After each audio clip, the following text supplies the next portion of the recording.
Hello friends, welcome back to our channel.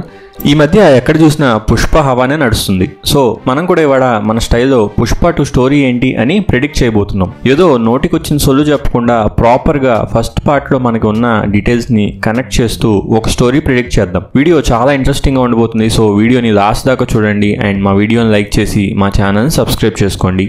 Let's begin our video. ఒకసారి మనం Pushpa part 1 climax scene గుర్తు చేసుకుందాం. మన పుష్ప చెన్నై మురుగన్తో ఒక పెద్ద డీల్ సెట్ చేసుకుంటాడు. అంతేకాకుండా మంగళం సీను వాళ్ళ బామ్మర్దిని కూడా చంపేస్తాడు. ఇవన్నీ చూసి మంగళం సీనుకి పుష్ప అంటే బాగా పగ పెరిగిపోతుంది. అలాగే పుష్ప ఎండింగ్లో పుష్ప బన్వర్ సింగ్ షెకావత్ని చాలా అంటే చాలా అవమానిస్తాడు. బట్టలు ఇప్పించి నుంచోబెడతాడు. ఈ దారుణమైన అవమానం వల్ల బన్వర్ సింగ్ కూడా పుష్ప మీద ఫుల్గా పగ పెంచుకుంటాడు. టైం కోసం ఎదురు చూస్తూ ఉంటాడు. ఇదే కోపంతో పుష్ప ఇచ్చిన డబ్బులు కూడా తగలబెట్టేస్తాడు. ఇదంతా అయ్యే టైంలో పుష్పకి అండ్ శ్రీవల్లికి పెళ్లి కూడా జరుగుతుంది. దీంతో మన పార్ట్ 1 ఎండ్ అవుతుంది. సో మీరు గమనిస్తే ఇక్కడ చాలా లూజ్ ఎండ్స్ ఉన్నాయి పార్ట్ 1 ఎండింగ్లో. నాకు తెలిసి ఇవన్నీ పార్ట్ 2లో కనెక్ట్ అవబోతున్నాయి అనిపిస్తుంది. అయితే ఫస్ట్ మూవీ ఎండ్కి పుష్ప మీద ఒక 4 మాత్రం పగతో రగిలిపోతున్నారు. వాళ్ళు ఎవరంటే తన తమ్ముడిని చంపాడు అని దాక్షాయిని, తనని లేవకుండా చేశాడు అని జాలిరెడ్డి, తనని ఘోరంగా అవమానించాడు అని బన్వర్ సింగ్, ఇంకా మురుగన్తో డీల్ సెట్ చేసుకుని తనని సిండికేట్లోంచి బయటికి వెళ్ళిపోయేలా చేశాడు అని మంగళం సీను. వీళ్ళ 4 ఎప్పుడు ఆపర్చునిటీ వచ్చిద్దా పుష్పని చంపేద్దామా అని ఎదురు చూస్తూ ఉంటారు. ఇప్పుడు పుష్ప 2 స్టోరీ గురించి మాట్లాడితే ఫస్ట్ మూవీలో మాట్లాడుకున్నట్టు చెన్నై మురుగన్కి సేఫ్గా సరుకు సప్లై చేస్తూ ఉంటాడు పుష్ప. అలా ఒక 1 ఇయర్ ఇలా బిజినెస్ బాగా జరుగుతూ ఉంటుంది. ఈ 1 ఇయర్లోనే పుష్ప చాలా అంటే చాలా డబ్బు సంపాదిస్తాడు. అయితే ఇక్కడ పుష్పకి ఒక ఆలోచన వస్తుంది. అదేంటంటే నేనే 1 ఇయర్లో ఇంత సంపాదిస్తే చెన్నై మురుగన్ ఎంత సంపాదిస్తున్నాడు అని. అయితే ఈ విషయం మాట్లాడడానికి చెన్నై మురుగన్ దగ్గరికి మళ్ళీ వెళ్తాడు పుష్ప. అయితే అక్కడ చెన్నై మురుగన్కి కలవడానికి అక్కడ మనుషులు అడ్డుపడతారు. ఇది చూసిన పుష్ప ఇంకా మంచి క్వాలిటీ ఉన్న ఎర్రచందనం తీసి వాడి ముందు పెడతాడు. ఇది చూసిన మురుగన్ ఏం కావాలి నీకు ఆల్రెడీ లోడ్కి 1.5 ఇస్తున్నాను, ఇంకేం కావాలి అని అడుగుతాడు. అప్పుడు పుష్ప నాకు నీతో పార్ట్నర్షిప్ కావాలి అంటాడు. ఎగ్జాక్ట్గా ఇదే మనకి పార్ట్ 1లో కూడా జరిగింది. మన పుష్పకి కమిషన్ మీద ఆర్ లోడ్కి ఎంత అని పనిచేయడం నచ్చదు. అందుకే ఫస్ట్ పార్ట్లో కూడా లోడ్కి 5 లక్షలు అంటే వద్దు, నాకు 4% చాలు అని పార్ట్నర్షిప్ అడుగుతాడు. సేమ్ ఇలాగే మురుగన్ దగ్గర కూడా రిపీట్ చేస్తాడు. అయితే ఇక్కడ చెన్నై మురుగన్ ఒక ఈవిల్ ప్లాన్ వేస్తాడు. పార్ట్ 1లో చెప్పినట్టు అంత మంచి గ్రేడ్ ఎర్రచందనం దొరికే ప్లేస్ పుష్పకి మాత్రమే తెలుసు. సో ఆ ప్లేస్ తెలుసుకోవడానికి పార్ట్నర్షిప్ డీల్ ఓకే అంటాడు మురుగన్. అయితే ఎప్పుడు పైకి ఎదగాలి అని చూస్తూ ఉండే పుష్ప ఒక పాయింట్ ఆఫ్ టైంలో చెన్నై మురుగన్నే కాదని డైరెక్ట్గా ఫారెన్ కంట్రీస్కి ఈ ఎర్రచందనాన్ని ఎక్స్పోర్ట్ చేయడం స్టార్ట్ చేస్తాడు. మనకి ఆల్రెడీ రిలీజ్ చేసిన పోస్టర్లో కూడా చూడొచ్చు, వీటి మీద పుష్ప లోగో కూడా ఈ కంటైనర్స్ మీద ఉంది. అంటే పుష్ప తన ఓన్గా ఎక్స్పోర్ట్ చేయడం కూడా స్టార్ట్ చేశాడు.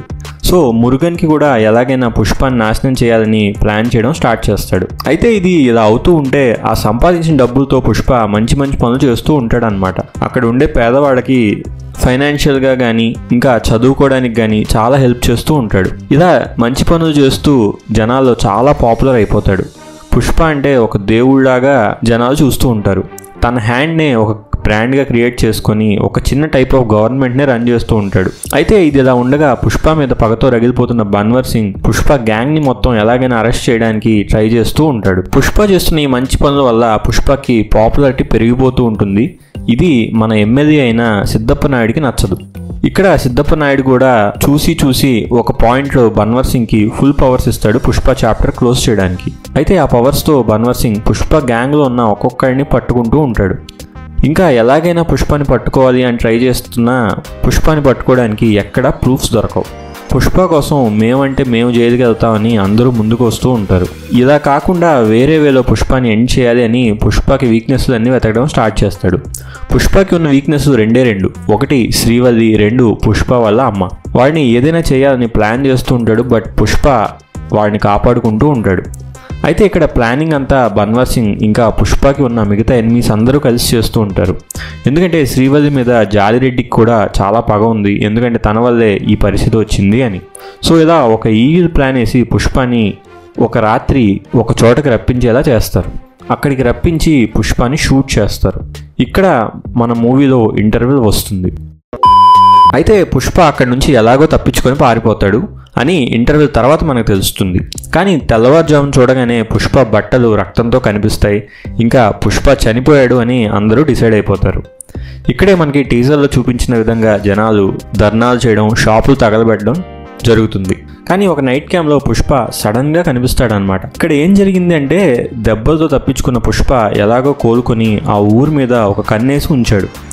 ఇక్కడ రివీల్ అయ్యే విషయం ఏంటంటే పుష్పని ఎన్కౌంటర్ చేయడంలో వీడందరికీ సహాయం చేసేది మరెవరో కాదు, పుష్పకి నమ్మకంగా ఉండే కేశవ. అంత టైట్ సెక్యూరిటీ ఉండే పుష్ప హౌస్కి వచ్చి శ్రీవల్లిని ఎత్తుకుపోయారు అంటే అదంతా కేశవ చేసిన ప్లానే.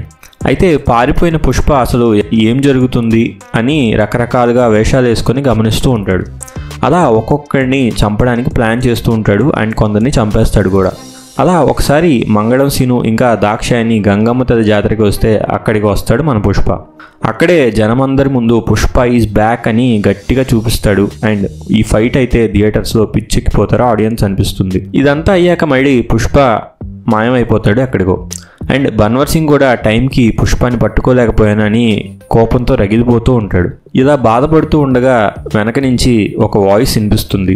వెనక్కి తిరిగి చూస్తే అదే మన పుష్ప. అక్కడ బన్వర్కి అండ్ పుష్పకి ఫైట్ జరుగుతుంది అండ్ ఈ ఫైట్లో బన్వర్ని పుష్ప చంపేస్తాడు. ఇక్కడితో మూవీ ఎండ్ అయింది అనుకుంటాం కానీ కట్ చేస్తే చెన్నై మురుగన్ దగ్గరికి జపాన్ నుంచి ఒక బ్యాచ్ వస్తారు. మాకు ఒక పర్సన్ని చంపాలి అని ఫోటో చూపిస్తారు. అది చూసి మురుగన్ షాక్ అవుతాడు. అది ఎవరో కాదు, మన పుష్పనే. అసలు వీడు మీకు ఎందుకు అని మురుగన్ ఆ జపాన్ వాడిని అడుగుతాడు. అప్పుడు వాడు పుష్ప ఇంటర్నేషనల్గా చేస్తున్న పనులు అండ్ ఇంటర్నేషనల్గా కూడా ఎన్ని దేశాల్లో తనకి క్రేజ్ ఉంది అని వాళ్ళు అక్కడ మురుగన్కి ఎక్స్ప్లెయిన్ చేస్తారు. ఇక్కడతో పార్ట్ 2 ఎండ్ అయ్యి పార్ట్ 3కి హింట్ ఇస్తారు. ఇది మన స్టోరీ ప్రిడిక్షన్ అనమాట. ఇది ఖచ్చితంగా రాబోయే మూవీలో ఉంటుంది అని అయితే నేను చెప్పను, బట్ ఒక 50% అయినా ఈ లైన్స్లో స్టోరీ ఉండబోతుంది అని నాకు అనిపిస్తుంది. మీకు ఈ స్టోరీ ఎలా అనిపించిందో కింద కామెంట్స్లో చెప్పండి. మీకు గనక మా వీడియో నచ్చుంటే లైక్ చేసి మా ఛానల్ సబ్స్క్రైబ్ చేసుకోండి. Thank you so much for watching our video.